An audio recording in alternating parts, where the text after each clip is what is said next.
Avez-vous déjà dû configurer manuellement chacun des PC et ce sur un grand réseau? Dans ce cours, nous allons voir le DHCP qui est l'outil indispensable pour automatiser la configuration IP de tous vos périphériques. Vous apprendrez comment le protocole DHCP simplifie la gestion des adresses IP, des masques de sous-réseau, des passerelles par défaut et bien plus encore.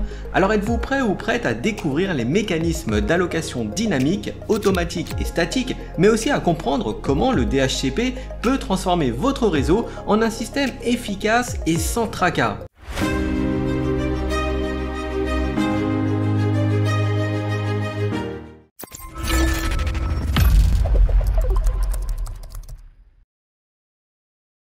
Le service DHCP permet aux périphériques d'un réseau d'obtenir automatiquement des adresses IP et d'autres informations à partir d'un serveur DHCP.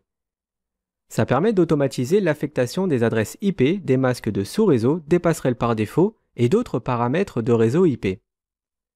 Un fournisseur de services Internet peut soit fournir une adresse statique à configurer sur l'interface connectée à Internet de son propre routeur, ou bien une adresse dynamique qui sera attribuée automatiquement par DHCP. Sur de grands réseaux où il y a beaucoup d'utilisateurs, le DHCP est conseillé. Grâce à lui, si de nouveaux utilisateurs arrivent, ou bien s'il y a une migration de PC, l'admin réseau n'aura pas à configurer manuellement les paramètres IP des postes informatiques. Elles seront attribuées automatiquement par le DHCP. Si le fournisseur d'accès à Internet utilise son propre DHCP pour fournir une IP à l'interface côté Internet du routeur de son propre LAN, alors aucune configuration manuelle n'est à faire. L'interface côté du faille sera configurée pour fonctionner comme un client DHCP. C'est-à-dire que le routeur demandera lui-même une adresse IP au fournisseur d'accès à Internet. Et parfois, les adresses sont attribuées par le fournisseur en statique, c'est-à-dire sans DHCP. Dans ce cas, si le fournisseur fournit une adresse IP statique sans DHCP, il faudra la configurer soi-même sur le routeur. Admettons que le faille nous attribue l'IP statique 221.118.50.225 avec un masque en /27. Dans ce cas, il y aura deux choses à faire. La première est de configurer l'adresse IP statique sur l'interface du routeur qui est du côté du faille. Ici, c'est la GI00.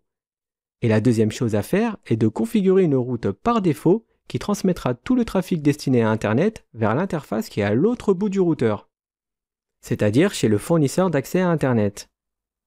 La gestion d'un réseau peut prendre beaucoup de temps. Les utilisateurs du réseau se déplacent régulièrement, de nouvelles personnes arrivent et d'autres partent. À chaque changement ou déplacement d'utilisateur, cela demande du travail à la personne qui s'occupe de l'informatique. Selon le nombre d'utilisateurs, leurs configurations manuelles des adresses IP sur le réseau sont pratiquement impossibles. Le service DHCP permet de diminuer considérablement cette charge de travail car il attribue automatiquement une adresse IP à partir d'un pool d'IP qu'on lui aura défini. Mais il ne fait pas que ça. En plus, il automatise aussi le paramétrage des masques de sous-réseau, des passerelles par défaut et aussi d'autres paramètres réseau. Le DHCP repose sur un modèle client-serveur. Le serveur attribue les adresses IP et paramètres de façon dynamique au client. Quand on dit client, ça peut être un PC, un téléphone IP, une imprimante, en gros tout périphérique de terminaison qui demande ses propres paramètres au serveur DHCP. Tout appareil où il est possible de lui mettre une IP a la possibilité d'utiliser le DHCP pour obtenir sa propre configuration IP. En DHCP, il y a trois mécanismes d'allocation d'adresses de base. On a l'affectation dynamique des adresses IP. C'est le type d'attribution d'IP la plus courante. On va prendre comme exemple le réseau de chez nous avec un PC raccordé à un routeur Freebox qui fait lui-même DHCP.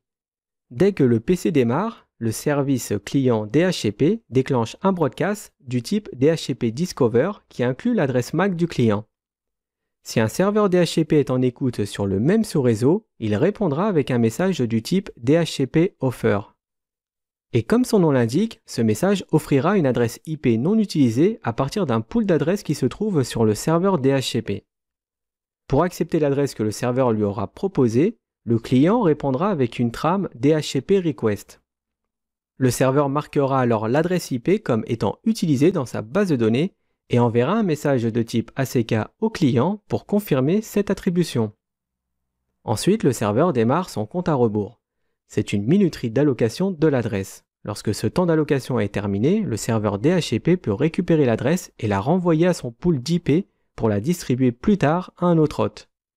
Le second mécanisme est l'affectation automatique d'adresse IP. Il est très similaire à l'affectation dynamique, sauf que le temps de location, le lease timer, est défini pour ne jamais expirer. Ça permet au client DHCP d'être toujours associé à la même adresse IP. Et nous avons l'affectation statique, qui permet à un hôte de rester joignable à une IP qu'on aura au préalable choisie et configurée statiquement dans la base de données du DHCP. Cette affectation est très utilisée sur les imprimantes et serveurs ou tout appareil qui doit rester joignable à une seule et même adresse. Une entrée statique est créée dans la base de données DHCP qui mappe l'adresse IP avec la MAC adresse. Cette IP sera ensuite retirée du pool DHCP. Nous avons vu qu'un fournisseur de services à Internet pouvait donner une IP statique à configurer soi-même sur l'interface de notre routeur côté Internet.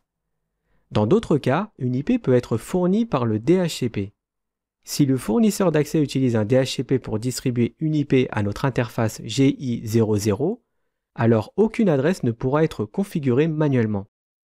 L'interface connectée à Internet sera configurée pour fonctionner comme un client DHCP. La commande IP adresse DHCP faite sur l'interface de sortie lui permet d'effectuer sa propre demande d'IP au fournisseur.